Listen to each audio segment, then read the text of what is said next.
जय हिंद और जोहार। हमारे राज्य झारखंड में विधानसभा चुनाव का आगाज हो गया है और सभी राजनीतिक पार्टियों ने चुनावी तैयारियों को शुरू कर दिया है। ऐसे में अब हम जनता के पास पावर है कि हम अपनी पसंदीदा नेता और अपनी पसंदीदा पॉलिटिकल पार्टी को जिता सकते हैं। आज की इस वीडियो में मैं उन्हीं मुद्दों पर आप लोगों से बात करने वाला हूं। साथियों, 5 सालों का वक्त गुजर गया। झारखंड मुक्ति मोर्चा की 2019 के विधानसभा चुनाव में यहां पर सरकार बनी, लेकिन आपको पता है कि 5 साल का कार्यकाल बीतने के बाद आधे से भी कम काम करने का काम झारखंड मुक्ति मोर्चा और कांग्रेस के गठबंधन की सरकार ने किया है। आज के इस वीडियो के माध्यम से मैं आप लोगों को यह संदेश देना चाहता हूं कि वर्ष 2024 के विधानसभा के चुनाव में जब झारखंड मुक्ति मोर्चा, भारतीय जनता पार्टी, आजसू, जेएलकेएम या कोई भी पॉलिटिकल पार्टी आपके घर के दरवाजे तक आए, हाथ जोड़ करके आप लोगों से वोट मांगने का जब काम करे, आपके सामने रैलियां लेकर के आए, घोषणा पत्र लेकर के आए, तो आप लोगों को उनसे क्या सवाल पूछना है, उसी के बारे में आज के इस वीडियो में मैं आप लोगों को समझाने वाला हूं। यह वीडियो बहुत इंपॉर्टेंट होने वाला है, इसलिए शुरू से लेकर के अंत तक आप लोग जरूर देखेंगे और वीडियो अगर पसंद आए तो सभी जगह शेयर भी करेंगे। ठीक है, आइए हम लोग एक एक करके चीजों की शुरुआत करते हैं। जब झारखंड विधानसभा 2024 के बारे में हम लोग बात करते हैं, आप सभी को पता है कि हमारे राज्य झारखंड में 13 और 20 नवंबर को विधानसभा चुनाव होने हैं। मात्र 36 दिनों के अंदर विधानसभा चुनाव हमारे राज्य झारखंड में निपटा दिया जाएगा। ऐसे में सभी पॉलिटिकल पार्टियां अभी रैली निकालना स्टार्ट करेंगी। सभी पॉलिटिकल पार्टियों में अभी सीट शेयरिंग की बात चल रही है। 1-2 दिनों में आपको पता है कि राज्य में आचार संहिता लग चुका है और अब बस पॉलिटिकल पार्टियों का काम है रैली निकाले, जुलूस निकाले, आपके घर घर आए, आपको झूठे वादे करे, आपके सामने घोषणा पत्र प्रस्तुत करे। लेकिन अब झारखंड की जनता समझदार हो चुकी है, उनके पास पर्याप्त बहुत ही कड़े सवाल है जो हर एक पॉलिटिकल पार्टी के लिए है। आज की तारीख पे अगर बात करें तो 3 पॉलिटिकल पार्टियां झारखंड में सरकार बनाने का दावा जो है युवा वर्ग में और जनता वर्ग में काफी सुर्खियों में है। उसमें झारखंड मुक्ति मोर्चा जो कांग्रेस के साथ विलय होकर के गठबंधन की सरकार बना सकती है अगर वो चुनाव जीतती है, तो भारतीय जनता पार्टी आजसू की एक गठबंधन के साथ वो लोग अपना सरकार बना सकते हैं, या एक और पॉलिटिकल पार्टी हाल के दिनों में सुर्खियों में है जेएलकेएम। तो इन सभी पॉलिटिकल पार्टियों के बारे में बात करेंगे कि आपके दरबार में, आपके घर तक जब ये वोट मांगने के लिए आए तब आप लोगों को इनसे क्या सवाल पूछना चाहिए, है ना। तो धीरे धीरे सभी पॉलिटिकल पार्टियां अपनी रैलियां निकाल देंगे, जगह जगह पर भीड़ इकट्ठा करेंगे, आप लोगों को संबोधित करेंगे। हर एक लोकतंत्र का पर्व है ना। हमारा विधानसभा का चुनाव है, लोकतंत्र का पर्व है, हम लोगों को इसको सेलिब्रेट करना है, इससे हमें कोई आपत्ति नहीं है। कुछ ही दिनों में आपको पता है कि बहुत, मुझे लगता है कि सप्ताह भर 10 दिन के अंदर में हर एक पॉलिटिकल पार्टी अपना घोषणा पत्र आप लोगों के बीच में रिलीज कर देंगी, जिसपे अगले 5 साल उनकी सरकार अगर बनती है तो क्या क्या आप लोगों के लिए करने वाली है उसके बारे में उस घोषणा पत्र में चर्चा होगा। लेकिन वर्ष 2024 में जब ये अपना घोषणा पत्र लॉन्च करेंगे तो कुछ कठोर सवाल हर एक पॉलिटिकल पार्टी से होगा जो राज्य के हित के लिए होगा, आम जनता के हित के लिए होगा। और मेरा यह पक्का दावा है कि ये पॉलिटिकल पार्टियों में से जितना भी सवाल मैं आप लोगों को बताने वाला हूं, सबकी बोलती बंद होने वाली है। इतने खतरनाक टाइप के, इतने कड़े सवाल और वास्तविकता में जो जनता के हित का और झारखंड के हित के सवाल है, वो सवाल अब आप लोगों को मैं दिखाने जा रहा हूं। और ये हर एक सवाल मेरा आप लोगों में से हर एक जनता से ये दरख्वास्त है, ये निवेदन है, और हर एक प्रेस रिपोर्टर से, जो मीडिया बंधु है, उनसे भी ये दरख्वास्त है कि ये कठोर सवाल झारखंड के सभी पॉलिटिकल पार्टियों से पूछने का काम करें। तो आइए शुरू करते हैं। सबसे पहले बात करते हैं झारखंड मुक्ति मोर्चा की, जिसकी सरकार पिछले 5 सालों से झारखंड में है। अपने वादों का 30% वादा पूरा करने के बाद एक बार फिर से आप लोगों के बीच झूठे वादे करने के लिए झारखंड मुक्ति मोर्चा आप लोगों के द्वार तक आने वाली है। तब आप लोगों को उनसे क्या सवाल पूछना है, आइए एक एक करके हम लोग जानने का प्रयास करते हैं। सबसे पहला सवाल जो आम जनता के मन में इन लोगों से पूछना चाहिए कि 5 साल से सत्ता में रहने के बाद भी आपने अधिकांश वादे पूरे नहीं किए, तो जनता आपको किस बात के लिए वोट देगी। सबसे पहला सवाल यही करना है कि भैया जितना तुम वादा किए उसका 30% 40% वादा आप कंप्लीट किए हो, तो बाकी का 60% वादा जो आपने कंप्लीट नहीं किया, चाहे वो 5 लाख युवाओं को रोजगार देने की बात हो, किसानों की कर्ज माफी के बारे में बात हो, ओबीसी का आरक्षण 27% करने की बात हो, बिजली मुफ्त करने की बात हो, इन सभी मुद्दों पे सवाल आप लोग पूछेंगे। अब आप लोगों का यह कहना होगा कि बिजली तो झारखंड में मुफ्त है, लेकिन मुफ्त कब से हुआ? रिसेंटली 6 महीना पहले से या 8 महीना पहले से? जितने भी वादे, वो जो 40% वादे पूरे हुए हैं, उनमें से भी आधे वादे आपका लास्ट 2024 के स्टार्टिंग मंथ से स्टार्ट हुआ है। तो आप इस तरीके से देखो कि 4 साल सरकार में रहने के बाद वास्तविक में थोड़ा बहुत काम करने का काम झारखंड मुक्ति मोर्चा ने कब किया? जब चुनाव का वर्ष था, वर्ष 2024 में। यह है सवाल। दूसरा सवाल जो झारखंड मुक्ति मोर्चा से आप पूछेंगे, जो युवा वर्ग का सवाल होगा, क्योंकि आपको पता है कि झारखंड में लगभग 1 करोड़ युवा आज की तारीख पे इस मतदान में पार्टिसिपेट करने वाले हैं।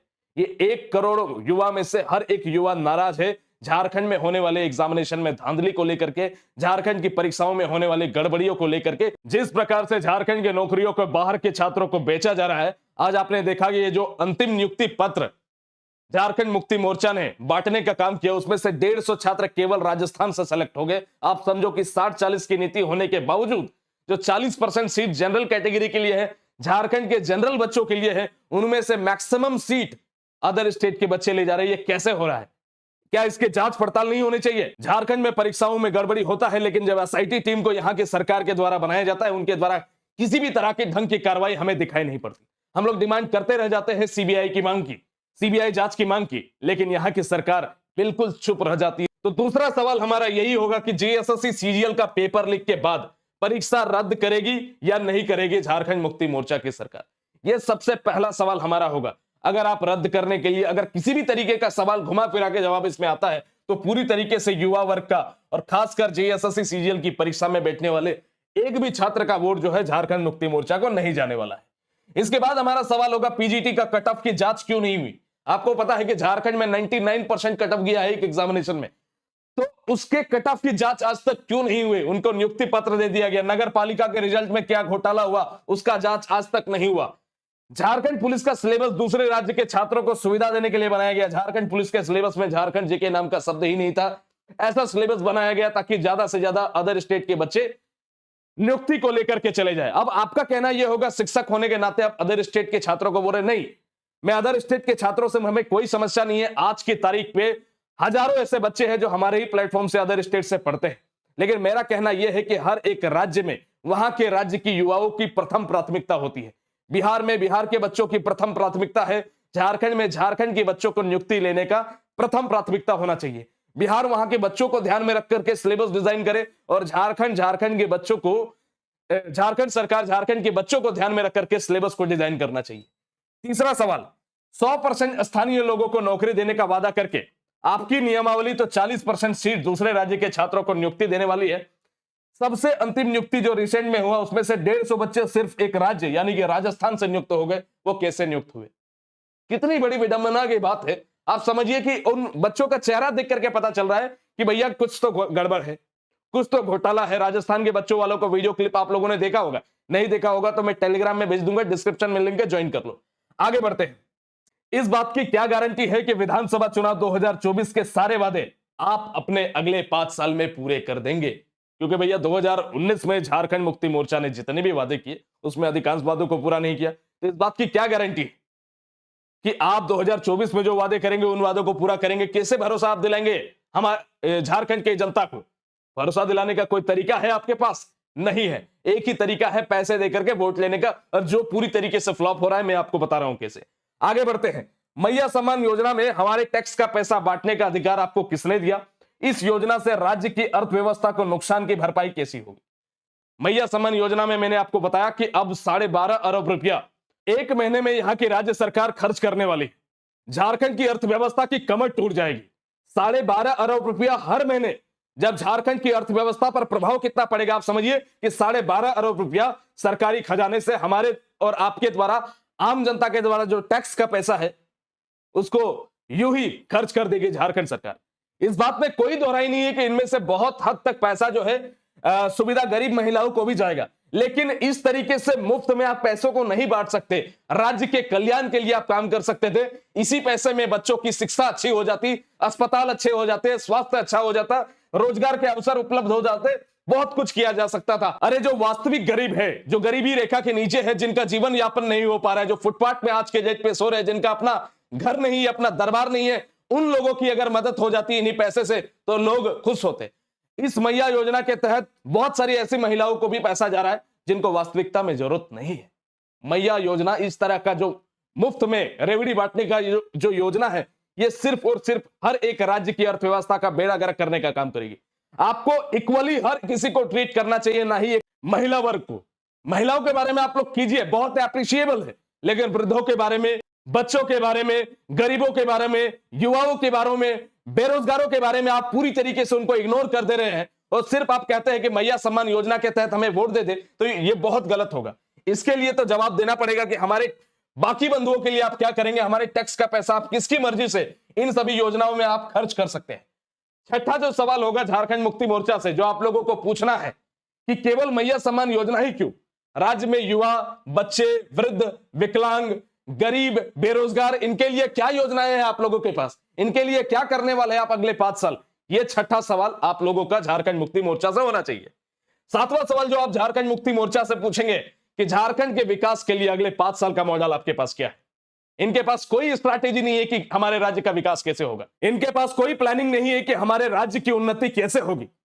सिर्फ नोट देकर के वोट लेने की तैयारी में ये लोग हैं कि हम लोग इतने नासमझ है, इतने बेवकूफ है कि हम लोग जाति के नाम पे, धर्म के नाम पे, दारू के नाम पे, पैसे के नाम पे इन लोगों को वोट देंगे। आपका सवाल यही होना चाहिए, विकास का मॉडल आपके पास क्या है, किस तरीके से हमारा राज्य का विकास करेंगे। एक मामूली शिक्षक, पिछले वीडियो में हमने आपको कितनी स्ट्रैटेजी समझाई कि किस तरीके से झारखंड राज्य का विकास कर सकते हैं, लेकिन नहीं, आपको बस नोट देकर के वोट लेने की आवश्यकता है। तो आप कीजिए उस चीज को, राज्य की जनता जानती है। तो आपको पूरे विकास के कॉन्सेप्ट को मांगना है कि भैया कैसे तुम विकास करोगे हमारे राज्य का, इसकी पूरी रणनीति, इसके पूरे मॉडल का अगर तैयार किए हो तो हमें बताने का प्रयास करो, उस मॉडल के आधार पर हम लोग वोट देने का काम करेंगे।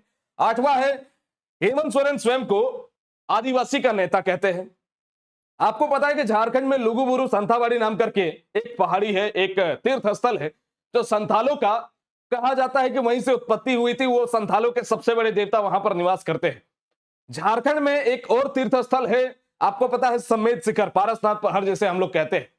पारसनाथ पहाड़ दुनिया में सबसे बड़ा तीर्थ स्थल है जैन धर्म के लोगों का। क्या यहां पर आदिवासी समुदाय जो डिमांड कर रहे हैं लुगुबुरु घंटाबाड़ी को दुनिया का सबसे बड़ा तीर्थ स्थल आदिवासियों के लिए नहीं बना सकती थी? आगे सरकार कर सकती थी। तो सवाल अगला यही होगा, आदिवासियों का सवाल यही है कि भैया लुगुबुरु, आप लोगों को पूछना है आदिवासी समाज को कि लुगुबुरु घंटाबाड़ी के विकास के लिए आप क्या करेंगे? क्या आप इसे संथालों का सबसे बड़ा तीर्थ स्थल के रूप में विकसित करेंगे? क्योंकि आप खुद एक संथाल नेता है, यह आदिवासी समाज का सवाल होना चाहिए। इसके अलावा सरना धर्म, वो हम मानते हैं कि झारखंड मुक्ति मोर्चा के हाथों में नहीं है। 1932 का खतियान झारखंड मुक्ति मोर्चा के हाथों में नहीं है, इसलिए वो सवाल हमने पिकअप ही नहीं किया, क्योंकि आप जाहिर सा बात है कि वो तभी पॉसिबल है जब राज्य में बीजेपी की सरकार रहे, केंद्र में भी बीजेपी की सरकार रहे। झारखंड मुक्ति मोर्चा की सरकार अगर राज्य में रहेगी और केंद्र में अगर कांग्रेस की सरकार रहेगी तब भी पॉसिबल है, लेकिन जब जब ये जो डाइवर्जन होगा, यानी कि केंद्र में अलग और राज्य में अलग, तब तब जो है आप अपने डिमांड्स को फुलफिल नहीं करवा पाएंगे। आगे बढ़ते हैं। नौवां है, जो अक्सर जेएमएम के नेता एक्सेप्ट नहीं करते, लेकिन वास्तविक ये सटीक एकदम बात है कि भैया संथाल परगना में डेमोग्राफी में बदलाव हो गया है बांग्लादेशी घुसपैठियों के कारण। तो बांग्लादेशी घुसपैठ के लिए क्या करेंगे? अगर जाहिर सा बात है, अगर किसी भी तरीके से जेएमएम ये बोलती है कि घुसपैठ अगर नहीं हुआ है, जो इनके बकलोल नेता जो अक्सर टिप्पणी करते हैं, तब उस कंडीशन में आपको अपना मतदान झारखंड मुक्ति मोर्चा को नहीं देना है। तो नौवां जो हमारा सवाल होगा वो वही होगा कि भैया बांग्लादेशी घुसपैठ के लिए आप क्या करेंगे। 10वां सवाल आप जो पूछेंगे झारखंड मुक्ति मोर्चा आपके पास अगर आए, आप लोगों को जो सवाल करना है कि झारखंड के शिक्षा के लिए, स्वास्थ्य के लिए, रोजगार, गरीबी, विकास, व्यापार, उद्योग पर आपकी रणनीति क्या है, इसका विकास आप कैसे करेंगे और इनके माध्यम से किस तरीके के झारखंड के लोगों को लाभान्वित करेंगे, ये हमारा 10वां सवाल है। और अंतिम सवाल यह है कि भैया जेएमएम, आप तो हमेशा झूठे वादे करने के लिए जाने जाते हैं। 19 के वादा आप अभी तक पूरा नहीं किए, 24 में क्या आपके वादे पूरे होंगे, किसी को भरोसा नहीं इस बात के लिए। तो जेएमएम से अंतिम जो हमारा सवाल यही होगा कि पुनः आप वादे तो कर रहे हैं, लेकिन अगर आपके वादे, सरकार बन जाती है और आपके वादे फिर से अगर पूरे नहीं होते हैं, तो आपके साथ और आपकी पॉलिटिकल पार्टी के साथ कैसा सुलूक किया जाएगा, ये खुद उनका स्टेटमेंट होना चाहिए। किस तरीके से उन्हें ट्रीट किया जाएगा आम जनता के द्वारा, यह हमारा अंतिम 11वां सवाल होगा। तो उम्मीद करेंगे कि ये 11 सवाल आप समझ गए होंगे। झारखंड मुक्ति मोर्चा जब आपके घरों के दरवाजों में आए वोट मांगने के लिए, ये 11 सवाल लेकर के आप अपने कॉपी में, पन्नों में या प्रिंट आउट करके मैं आपको पीडीएफ के फॉर्मेट में भेज दूंगा, उसको पूरे संपूर्ण राज्य में आप फैलाइए और उन सवालों को पूछिए झारखंड मुक्ति मोर्चा से। आपके घरों के दरवाजों में आए तो दरवाजों के बाहर में उसको चिपकाइए और बोलिए कि 11 सवालों का जवाब दो। उसके बाद आपके बातों को हम लोग सुनने का काम करेंगे। आपका घोषणा पत्र उसके बाद हम सुनेंगे, जब हमारे इन 11 सवालों का जवाब आप दे देंगे। अब आगे बढ़ते हैं और आते हैं झारखंड में बनी एक नई पॉलिटिकल पार्टी जेएलकेएम। अब जेएलकेएम तो पहली बार चुनाव लड़ रही है, तो इनके बारे में बहुत ज्यादा कठोर सवाल तो नहीं है, लेकिन जो सवाल बन पाते हैं जितने कठिन स्तर पर, उन सभी सवालों को इनसे जरूर आप लोगों को पूछना है। जयराम महतो की पॉलिटिकल पार्टी जेबीकेएस जो पहले नाम था, अभी वर्तमान में जेएलकेएम है। जब वो आपके दरबार में वोट मांगने के लिए आए, तो आप लोगों को इन सवालों को पूछना है और उनका सटीक जवाब आप लोगों को लेना है। ठीक है, आइए एक एक करके हम लोग बात करते हैं। सबसे पहला, जब जयराम महतो के बारे में हम लोग बात करते हैं, तो इनसे सवालों के साथ साथ जो आरोप है, उन आरोपों की सत्यता की जांच भी इन लोगों इनसे करवाने की आवश्यकता है। जैसे आम जनता को पूछने की आवश्यकता है। पहला सवाल कि क्यों जयराम महतो अपनी पार्टी के मेहनती कार्यकर्ता के जगह पे पैसों वालों को टिकट देते हैं। झारखंड लोकतांत्रिक क्रांतिकारी मोर्चा जेएलकेएम अभी रिसेंटली दिनों में बना है, लेकिन जैसे मैंने आपको पहले वीडियो में आपको बताया था, इससे पहले के वीडियो में, कि इस नई नई पॉलिटिकल पार्टी से अभी से ही बेईमानी की बू स्टार्ट हो गई है। और जिस प्रकार से इसके सुप्रीमो जयराम महतो जिस तरीके से स्पीच देते हैं, उस तरीके के कथनी और करनी में फर्क दिखाई देने लगा है। तो कहीं ना कहीं ये गलत है। अच्छा बोलना और उस चीज को अच्छा एग्जीक्यूट करना, दोनों में बहुत अंतर होता है। इनकी पॉलिटिकल पार्टियों में यह सच्चाई है कि इनके मेहनती कार्यकर्ताओं को टिकट ना दे करके अमीर वर्ग के लोगों को टिकट दिया जा रहा है। हो सकता है इनकी पॉलिटिकल पार्टी को फाइनेंशियल प्रॉब्लम हो, लेकिन जनता से ये लोग पैसा लेते हैं, जनता से ये लोग अनुदान लेते ही है, जनता इनको मदद करती ही। अगर इनको आर्थिक रूप से कोई दिक्कत है तो जनता इनका मदद कर सकती है, लेकिन जो इनके मेहनती कार्यकर्ता है, जो ग्राउंड लेवल पे काम करते हैं, उनको टिकट ना दे करके किसी ऐसे नेता को टिकट दे देना, किसी ऐसे व्यक्ति को टिकट दे देना जो पैसे देने का काम करे, पैसा अगर दे, तो ये कहीं ना कहीं गलत है। इस बात पे कितनी सत्यता है इसको हम कंफर्म नहीं कर रहे हैं, लेकिन इनके खुद पॉलिटिकल पार्टी नेता ये बयान दे चुके हैं और कई लोगों ने तो पर्सनली हमसे बात करके ये वाला बात बयान दिया है, जो कि कहीं ना कहीं गलत है। अगर आपको किसी भी पॉलिटिकल पार्टी पे आप भरोसा करते हैं, तो शुरू में ही उनके अगर कोई गलत लक्षण दिखाई दे, तो उसको आप लोगों को कंफर्म करने की आवश्यकता है। इस बात का आप लोगों को ध्यान रखना है। ये जो आरोप लगा है, इस पर जो है इनके सुप्रीमो को जवाब देना चाहिए और इन चीजों को कंफर्म करना चाहिए, भैया इसमें कितनी सच्चाई है और कितना गलत बात है। दूसरा सवाल जो जेएलकेएम से आपको पूछना है कि क्यों जेएलकेएम में जयराम महतो के बाद दूसरा कोई दिखाई नहीं देता। आज अगर जेएलकेएम के बारे में बात करो, आप जैसे झारखंड मुक्ति मोर्चा या बीजेपी को आप देख लो, तो वहां पे हर किसी को बोलने का हक होता है, हर कोई वहां पर बहुत सारे नेताओं का आप नाम ले सकते हैं। लेकिन जेएलकेएम के बारे में बात करते हैं तो आप इनका नाम लेंगे, देवेंद्रनाथ महतो का नाम लेंगे, मनोज यादव का नाम लेंगे, जो खासा जयराम महतो के तुलना में लोकप्रियता में बहुत पीछे है। और बाकी के जो नेता इनके खड़े होने वाले हैं, उनको आप मैक्सिमम लोगों को आप जानते भी नहीं होंगे। तो कहीं ना कहीं एक पॉलिटिकल पार्टी का डिमेरिट है कि बाकी के लोगों को अगर जनता जानेगी ही नहीं, तो सिर्फ जयराम महतो के नाम पर तो वोट कोई नहीं देने वाला, ना तो जेएलकेएम के नाम पे हर किसी को वोट कोई नहीं देने वाला। तो कहीं ना कहीं ये गलत है। बाकी पॉलिटिकल लीडर्स को भी जगह देना चाहिए। हो सकता है कि आपके पास काफी कम समय हो, लेकिन आपकी भी पॉलिटिकल पार्टी 2-3 सालों से है और 2-3 सालों से यही रवैया देख करके जनता भी इस बात से परेशान है कि भैया 3 सालों में जयराम महतो के अलावा कोई दूसरा व्यक्ति दिखाई नहीं दिया, तो इस बात की क्या गारंटी है कि आगे के हर एक चीज के लिए तो हम लोग एक ही नेता के ऊपर डिपेंडेंट हो जाएंगे। तो कहीं ना कहीं ये दिक्कत का सामना करेगा और जिस वजह से जयराम महतो की पॉलिटिकल पार्टी को ज्यादा वोट नहीं प्राप्त हो पाएगा, कहीं ना कहीं इन्हीं की स्ट्रैटेजी की वजह से। तीसरा जो सवाल आपको पूछना है कि केवल महतो जाति के हक अधिकार की बात ज्यादा क्यों करते हैं। आदिवासियों के हक अधिकारों के बारे में बात करना है, जिनकी आबादी झारखंड में अच्छी खासी है, बहुलतम है। मुसलमानों के बारे में बात करना चाहिए, हिंदुओं के बारे में, ओबीसी जनरल कास्ट के लोगों के बारे में बात करना है। सिर्फ एक पर्टिकुलर ये जिस जाति के है, इनके ऊपर आरोप लगता है कि भैया महतो जाति के हक अधिकार के बारे में आप ज्यादा बात करते हैं, बाकी लोगों के बारे में बात क्यों नहीं करते। आदिवासियों के लिए आप क्या करेंगे, ओबीसी के लिए क्या करेंगे, जनरल के लिए क्या करेंगे, इन सभी मुद्दों पर चर्चा करने की आवश्यकता है। ये सारे सवाल आप लोगों को पूछने की आवश्यकता है। चौथा सवाल, झारखंड के शिक्षा, स्वास्थ्य, रोजगार, गरीबी, विकास, व्यापार, उद्योग पर आपकी रणनीति क्या होगी। इसके अलावा झारखंड के विकास में, झारखंड के विकास का किस प्रकार का मॉडल आपने सोच करके रखा है, इन सारे सवालों को आपको पूछना है। और अंत में कि विधायक बनने पर अपनी विधानसभा क्षेत्र के लोगों के लिए आप क्या करेंगे, और अगर आप वादा से मुकरते तो जनता आपके साथ क्या कर सकती है। यह सवाल आप लोगों को जरूर पूछना है। ठीक है, देखो मैं मानता हूं इस पॉलिटिकल पार्टी को शुरू से लेकर के मेरा तो कोई सी पॉलिटिकल पार्टी की तरफ रुझान नहीं है। हर एक पॉलिटिकल पार्टी के जो कड़े शब्द होते हैं, जाहिर सी बात है किसी को तो बोलना पड़ेगा।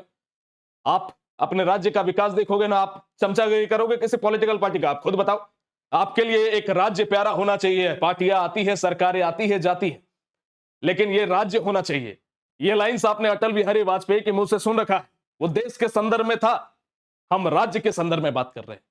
किसी भी पॉलिटिकल पार्टी का फैन होने से पहले इस देश का फैन बनिए, हमारे राज्य का फैन बनिए और राज्य के हितों के बारे में सवाल करना सीखिए, क्योंकि हमारे राज्य का विकास पहली प्राथमिकता हमारी होनी चाहिए, ना ही किसी नेता का विकास हो या ना हो, पॉलिटिकल पार्टी का विकास हो या ना हो। तो ये जो सवाल है ये आपको जेबीकेएसएस या वर्तमान जेएलकेएम से आप लोगों को लगातार पूछना है, जब ये आपके दरबार में है, जब आप लोगों के पास वोट मांगने के लिए। अब आते हैं भारतीय जनता पार्टी, ये काफी इंटरेस्टिंग है।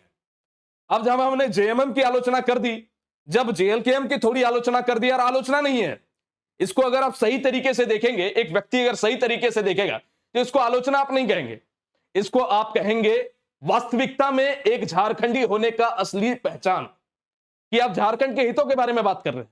अरे हर एक पॉलिटिकल पार्टी में जो कमी है उसकी कमी को उजागर करना क्या गलत है क्या? हम लोग चाहेंगे ना ज्यादा से ज्यादा एक पॉलिटिकल पार्टी स्वच्छ रहे, ताकि वो अपनी गलतियों को सुधार करके और बेहतर बन पाए। तो उन्हीं गलतियों को बताने का काम मैं कर रहा हूं, और आप लोगों को भी यही करना है, जहां पर गलत दिखे उन गलतियों को गिनाने का काम आप लोगों को करना है। तो अब हम लोग बात करते हैं भारतीय जनता पार्टी के बारे में, कि भारतीय जनता पार्टी जिनके बारे में कई हर तरीके से सुर्खियों में है कि भैया भारतीय जनता पार्टी की सरकार जो है इस बार झारखंड में बनने वाली है। लेकिन भारतीय जनता पार्टी की सरकार तो झारखंड में बन जाएगी, चलो भैया हम भी मान लेते हैं, लेकिन आपको इनसे पूछना क्या है, यह पहला सवाल। इन सवालों का जवाब अगर भारतीय जनता पार्टी के पास नहीं होगा तो भारतीय जनता पार्टी को भी वोट देने का काम हम लोग नहीं करेंगे। तो वोट किसको देंगे यह भी हम आप लोगों को बताएंगे, पहले इस पर चर्चा करते हैं। भारतीय जनता पार्टी से जो पहला सवाल आप लोगों को करना है कि ओबीसी का आरक्षण 27% से कम करने का काम भारतीय जनता पार्टी ने किया था। तो ओबीसी का आरक्षण वापस से 27% झारखंड में सरकार बनने के कितने दिनों के बाद आप कर देंगे? ओबीसी वर्ग एक बहुत बड़ा वर्ग है जो भारतीय जनता पार्टी को वोट देने का काम करता है। तो ओबीसी समाज का जो रिजर्वेशन आप कम किए थे उसको 27% वापस से आप कितने दिनों में कर देंगे सरकार बनने के बाद? यह सवाल हम लोगों का पहला है। दूसरा है कि आदिवासियों का, कि सरना धर्म कोड सरकार बनने के कितने दिन के बाद लागू होगा? हमेशा इस बात का, आप तो केंद्र में भी भाजपा की सरकार है, राज्य में अगर भाजपा की सरकार बन जाती है तो आदिवासी वर्ग का यह सवाल होगा कि भैया सरना धर्म कोड आप कितने दिनों में हमारे राज्य झारखंड में लागू कर देंगे? जाहिर सा बात है कि एक टाइमलाइन दीजिए कि 2024 में कर देंगे, 2025 में कर देंगे, एक टाइमलाइन दीजिए ना, हम लोग उस चीज का वेट करेंगे। क्योंकि अगर आपको आदिवासियों का वोट चाहिए तो आदिवासियों के अधिकारों को, हितों को आपको सुनना चाहिए। तो दूसरा सवाल हमारा यही होगा कि भैया सरना धर्म कोड झारखंड में कब तक लागू हो जाएगा? भारतीय जनता पार्टी से जो तीसरा सवाल आप लोगों को करना है वो तो बहुत खतरनाक है, वो है 1932 का खतियान। झारखंड के अधिकांश लोग चाहते हैं, स्थानीय लोग चाहते हैं कि झारखंड में 1932 आधारित स्थानीय नीति लागू हो। तो क्या भारतीय जनता पार्टी सरकार बनने के बाद 1932 आधारित स्थानीय नीति को लागू करने का काम करेंगे? चंपई सोरेन भी यहां पर गए हैं भारतीय जनता पार्टी में, उनकी भी तो सोच यही थी। तो क्या बाबूलाल मरांडी, चंपई सोरेन, अमर बाउरी, ये सभी जो झारखंडी नेता है, ये लोग चाहेंगे कि 1932 का खतियान हमारे राज्य में लागू हो? और अगर नहीं चाहते तो भैया जनता उस हिसाब से इनको जवाब देने का काम करेगी। मेरा यह वादा है कि एक भी नेता इस पर बात ही नहीं कर पाएगा। भाजपा का एक नेता बोलने से बचना चाहेगा, सवाल को डाइवर्ट करने की कोशिश करेगा, लेकिन आप सभी मीडिया बंधु से, आप सभी दर्शकों को, आप सभी जनता वर्ग को, आप सभी युवाओं को इन कठोर सवालों को ही भारतीय जनता पार्टी से सबसे पहले पूछना है। आगे बात करते हैं चौथा, केंद्र का 1,36,000 करोड़ का बकाया राशि केंद्र में बैठे सरकार से कब तक पूरा वसूलेंगे?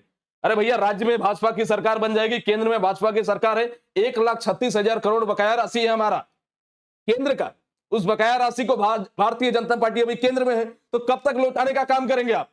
यह सवाल पूछना होगा, चाहे राज्य में भाजपा की ही सरकार क्यों ना हो। वह पैसा कब तक केंद्र लौटाएगी, उनसे पैसा कैसे आप वसूलेंगे, उसके बारे में भारतीय जनता पार्टी से पूछना है। बताओ, एक के बाद एक सिक्सर में लगा रहा हो कि नहीं? एक के बाद विकेट उड़ रही है भारतीय जनता पार्टी के। पांचवा जो सवाल आपको करना है, स्थानीय नियोजन नीति कब तक लागू करेंगे? हमारी मांग 60-40 के जगह पर अन्य राज्यों की तरह 90-10 की है। 60-40 की पॉलिसी हमें नहीं चाहिए, नियोजन नीति पे हमें सुधार चाहिए भैया, हमें 90-10 की पॉलिसी चाहिए। 90% नौकरियां यहां के लोकल छात्रों को, यहां के स्थानीय नागरिकों को, और 10% जो नौकरियां है जो दूसरे राज्य भी देते हैं, 10% हम लोग अलग राज्य को देने के लिए तैयार है। 90-10 की पॉलिसी आनी चाहिए। छठा जो सवाल है भारतीय जनता पार्टी से कि जीएसएससी सीजीएल की परीक्षा कितने दिन में रद्द करवाएंगे? अगर इस पर सटीक जवाब भारतीय जनता पार्टी का आ जाता है तो युवा वर्ग का एक तरफा वोट चला जाएगा भारतीय जनता पार्टी की तरफ। लेकिन इसका मतलब यह नहीं इस पर जवाब देंगे तो बाकी सवालों को छोड़ देंगे हम लोग। सारे सवाल इंपॉर्टेंट है, एक एक सवाल। 7वां सवाल, जेपीएससी का चेयरमैन सरकार बनने के कितने दिन बाद अपॉइंट करेंगे? हालांकि ये बहुत ही कॉमन सवाल है, छोटा सवाल है, लेकिन पूछना जरूरी है। 8वां सवाल यह है कि गोगो दीदी योजना सरकार बनने के कितने दिन बाद झारखंड में लागू हो जाएगा? इस योजना से राज्य के जो अर्थव्यवस्था को प्रभाव पड़ेगा उसकी भरपाई कैसे होगी? और इसके अलावा राज्य के जो युवा है, वृद्ध है, विकलांग है, बच्चे हैं, गरीब लोग हैं, बेरोजगार लोग हैं, उनके लिए किस किस प्रकार का योजना आप लोग लेकर के आने वाले हैं? क्योंकि जाहिर सा बात है कि एक तरफा तो गलत है। सिर्फ मैया सम्मान योजना सिर्फ झारखंड की माताओं के लिए काम नहीं चलेगा, बाकी सारे वर्ग भी बहुत जरूरतमंद है, आप उनको दीजिए, हमें मत दीजिए। जो सक्षम है पूरी तरीके से, जो कमा रहे हैं, खा रहे हैं, उनको कुछ मत दीजिए। किसी भी तरीके का आपको योजना का लाभ उन्हें देने की आवश्यकता नहीं है, इस बात की अपील हम करते हैं। हमें कोई योजना का लाभ नहीं चाहिए, लेकिन जो एक विकलांग बच्चा है, जो एक गरीब बच्चा है, जिसके माता पिता कमाने वाले नहीं है, जो फुटपाथों में सो रहे हैं, जो झारखंड के वास्तविक गरीब है, जो गरीबी रेखा के नीचे है, उनकी जरूरतों को पूरा करने के लिए आप क्या कर रहे हैं? सिर्फ मैया के बारे में योजना मत लाइए, गोगो दीदी के बारे में योजना मत लाइए। इन सभी वर्गों की भी जरूरतें हैं, उनको पूरा करने का काम कीजिए। 9वां हमारा सवाल भारतीय जनता पार्टी से होगा कि अगले 5 साल का विकास का मॉडल क्या है झारखंड के लिए? आपका विकास का कोई मॉडल होना चाहिए। हम देखेंगे भैया कौन सी पॉलिटिकल पार्टी झारखंड के विकास के लिए कोई मॉडल लाई है, ना सिर्फ नोट देकर के वोट चाहती है।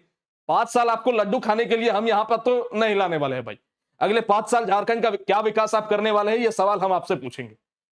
10वां सवाल जो भारतीय जनता पार्टी से आपको करना है कि झारखंड में शिक्षा, स्वास्थ्य, रोजगार, गरीबी, विकास, व्यापार, उद्योग पर आपकी क्या आगे की रणनीति है, इस पर हम लोगों को जवाब दीजिए। आप देखेंगे कि ये 10वां नंबर सवाल मैंने तीनों ही पॉलिटिकल पार्टी से पूछा है, क्योंकि ये सबसे इंपॉर्टेंट है। इसमें सारे चीज आ जाते हैं, झारखंड में सारे जो मुद्दे हैं उन सब पर जवाब देने का काम वहां पर होगा कि भैया एक एक करके सारे मुद्दों पर आप लोग जवाब दीजिए। 1 घंटा का इंटरव्यू दीजिए, लेकिन आप डिटेल में बताइए। और हम चाहेंगे कि जो मुख्यमंत्री के प्रत्याशी के रूप में चेहरे हैं, जैसे बाबूलाल मरांडी भारतीय जनता पार्टी से हो और उनका जवाब आए, हेमंत सोरेन का जेएमएम की तरफ से जवाब आए और जयराम महतो का जेएलकेएम की तरफ से जवाब आए। और अंतिम सवाल, वादे अगर जेएमएम की तरह भारतीय जनता पार्टी भी अगर वादे पूरे नहीं करती है, क्योंकि केंद्र में हमने देखा है केंद्र सरकार ने ऐसा ही किया, वादा किया और फिर उसे निभाया नहीं, तो ये है कि वादे पूरे नहीं होने पर आपके और आपके पार्टी के साथ कैसा सलूक किया जाएगा, आम जनता आपके साथ कैसा सलूक करेगी, मीडिया आपके लिए आपके साथ क्या करने के लिए स्वतंत्र होगी, इन सभी बातों पर 11वें नंबर सवाल में आप लोगों को 11वां नंबर सवाल इस तरीके से पूछना है। तो उम्मीद करते हैं आप लोगों को इस बात से आप रूबरू हो गए होंगे कि जेएमएम, जेएलकेएम और भारतीय जनता पार्टी से आप किस तरीके का सवाल पूछने का काम करेंगे। अब हम लोग समझते हैं कि झारखंड के लिए कौन सी पॉलिटिकल पार्टी अच्छी है। वर्तमान समय में झारखंड में ये 5 सबसे बड़ी पॉलिटिकल पार्टियां हैं। भाजपा और आजसू का आपस में गठबंधन है, कांग्रेस और जेएमएम का आपस में गठबंधन है। वर्तमान समय में जेएलकेएम अलग है, लेकिन उम्मीद है कि आगे चल करके ये भी किसी पॉलिटिकल पार्टी के साथ गठबंधन कर लेगी। और उम्मीद यही जताई जा रही है कि जेएलकेएम जो है ये भारतीय जनता पार्टी के साथ ही गठबंधन करेगी, क्योंकि जाहिर सा बात है कि जेएमएम और कांग्रेस के मानसिकता के साथ इनकी सोच जो है ज्यादा मेल नहीं खाती, ऐसा उम्मीद जताया जा रहा है। अब इनमें से हर एक पॉलिटिकल पार्टी में से किसको आपको मतदान करना है, हमने जेएलकेएम के लिए बोला कि भैया आपको सवाल करना है, फिर आपको मतदान करना है, इनके लिए भी बोला, इनके लिए भी बोला, ये सारी चीजें तो उसी के अंतर्गत आ गई, तो बचा कौन वोट देने के लिए। तो वही इस कहानी का, इस पूरे वीडियो का सारांश है कि आपको इस बार किसी पॉलिटिकल पार्टी को नहीं, व्यक्ति को देख करके वोट देना है। कोई भी पॉलिटिकल पार्टी को आप वोट दो, मैं किसी के लिए आपको मना नहीं करूंगा, आपका जो पसंद है आप उसको दीजिए, लेकिन पॉलिटिकल पार्टी की जगह आप व्यक्ति को देखिए कि कौन सा व्यक्ति मेरे लिए अच्छा काम किया है। जो वर्तमान समय में हमारा विधायक है, क्या वो हमारा विधायक पिछले 5 सालों के कार्यकाल से आप अपने विधायक से संतुष्ट है?